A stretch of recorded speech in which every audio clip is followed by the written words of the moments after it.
Assalamualaikum warahmatullahi wabarakatuh. Alhamdulillahi wassalatu wassalamu ala rasulillah wa ala alihi wa sahbihi wa man wala, amma ba'd. Pendengar yang dirahmati Allah, pada kesempatan yang lalu telah kita bahas beberapa dalil mengenai ar-rahmah atau kasih sayang. InsyaAllah di kesempatan kali ini kita akan melanjutkan kembali pembahasan kita. Kata ar-rahmah atau sifat kasih sayang itu sendiri terkandung pada salah satu di antara nama Allah Subhanahu wa Ta'ala yang mulia, di mana kata ini kita ucapkan sehari-hari ketika kita membaca basmalah. Bismillahirrahmanirrahim. Adapun mengenai sifat kasih sayang Rasulullah SAW, Allah menyebutkan dalam Al-Quran surah At-Taubah ayat ke-128, Laqad ja'akum rasulun min anfusikum azizun 'alaihi ma 'anittum harisun 'alaikum bil mu'minina raufur rahim. Sungguh telah datang kepada kalian seorang rasul dari kaum kalian sendiri. Berat terasa olehnya penderitaan kalian. Sangat menginginkan keimanan dan keselamatan bagi kalian. Amat belas kasihan lagi penyayang terhadap orang-orang yang beriman. Pendengar rahimakumullah, kasih sayang menunjukkan kesempurnaan tabiat, sehingga mampu mendorong orang berempati dengan penderitaan orang lain dan berusaha mengatasinya, serta mentoleransi kesalahan dengan penuh harap mendapatkan petunjuk kebenaran. Kasih sayang merupakan bentuk kesempurnaan tabiat, sebab hilangnya empati akan menyeret manusia menuju perilaku hewani dan menghilangkan sikap manusiawi. Oleh karena itu pendengar, kasih sayang harus ditebarkan di muka bumi ini, dipraktekkan dan disebarkan agar tercipta kedamaian. Saling berwasiat untuk berkasih sayang adalah sifat orang-orang yang beriman. Allah Ta'ala berfirman di dalam surah Al-Balad ayat 17 hingga 18, A'udzubillahi minasyaitonirrajim. Tsumma kana minal ladzina amanu wa tawasaw bis sabri wa tawasaw bil marhamah ulaika ashabul maimanah. Dan ia termasuk orang-orang yang beriman dan saling berpesan untuk bersabar dan saling berpesan untuk berkasih sayang. Mereka orang-orang yang beriman dan saling berpesan itu adalah golongan kanan. Syekh Muhammad bin Shalih Al-Utsaimin rahimahullah berkata bahwa arti dari potongan hadis di awal tadi, yakni kalimat dan saling berpesan untuk berkasih sayang, maksudnya adalah mereka saling berwasiat agar saling menyayangi. Rahmat manusia terhadap para makhluk dirasakan oleh para binatang dan manusia lainnya.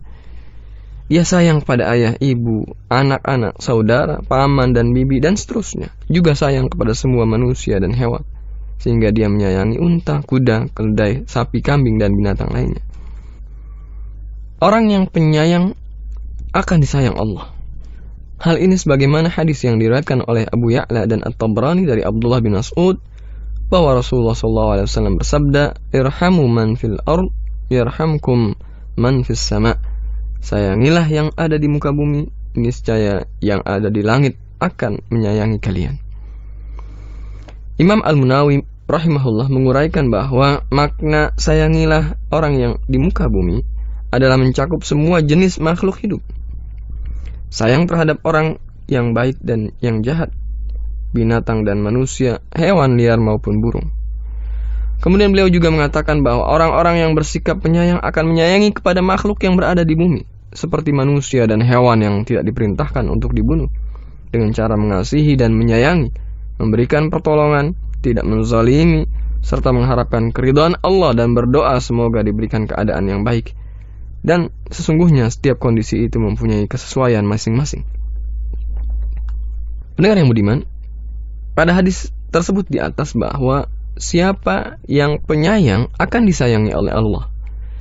Bahwa siapa yang penyayang, ia akan disayangi oleh Allah.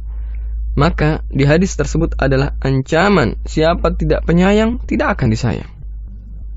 Hal ini sebagaimana hadis yang diriwayatkan oleh Imam Al-Bukhari dari Abu Hurairah radhiyallahu an bahwa Rasulullah SAW bersabda, "Man la yarhamu la yurham." Siapa yang tidak bersikap penyayang, maka ia tidak akan disayangi. Dalam hadis lain juga Rasulullah bersabda, "Man la yarhamin nas la yarhamhullahu azza wa jalla." Orang yang tidak menyayangi manusia, maka ia tidak akan disayangi oleh Allah. Syekh Khumais As-Sa'id rahimahullah menjelaskan bahwa kasih sayang merupakan suatu keistimewaan, sedangkan kekakuan merupakan perilaku yang buruk. Hendaknya sikap kasih sayang ini diberikan kepada anak-anak, bisa berupa ciuman dan pelukan, sebagaimana yang dilakukan Rasulullah SAW terhadap Hasan radhiyallahu an. Juga dapat berupa pendidikan, pembinaan, dan memenuhi kebutuhan mereka selama mendatangkan maslahat serta menolak bahaya atas diri mereka. Pendengar rahimakumullah, sikap kasih sayang kepada kedua orang tua dapat berupa ucapan yang mulia dan perlakuan yang baik, serta taat kepada mereka selama bukan dalam perkara maksiat, dengan cara melayani keduanya secara tulus. Adapun sifat kasih sayang kepada para kerabat dengan cara berbakti dan menyambung tali silaturahmi, mengasihi dan berusaha menciptakan maslahat serta menghilangkan bahaya dari mereka. Antara suami dan istri, kasih sayang terbukti dalam pergaulan yang harmonis antara keduanya, saling berbagi keikhlasan. Istri tidak membebani suami dengan sesuatu yang memberatkan, dan begitu pula sebaliknya. Kasih sayang dengan sesama muslim dan masyarakat umum adalah dengan cara mengarahkan kepada kebaikan, mengajarkan apa yang telah diketahuinya, mengangkat derajat dan membebaskan kehinaan dari dirinya, mencintai mereka sebagaimana kita mencintai diri kita sendiri. Adapun kasih sayang terhadap hewan dengan cara memberinya makan dan minum, mengobati lukanya, dan tidak membebaninya dengan beban yang berat lagi menyengsarakan. Demikianlah pendengar, semua makhluk pada dasarnya membutuhkan kasih sayang, apalagi anak-anak. Bahkan kebutuhan mereka akan kasih sayang jauh lebih besar daripada yang lain, demi perkembangan jasmani dan rohaninya. Orang tua yang kehilangan rasa kasih sayangnya kepada anak-anak mereka telah mendapatkan ancaman keras dari Rasulullah SAW, sebagaimana disebutkan dalam hadis-hadis yang tadi kita bacakan.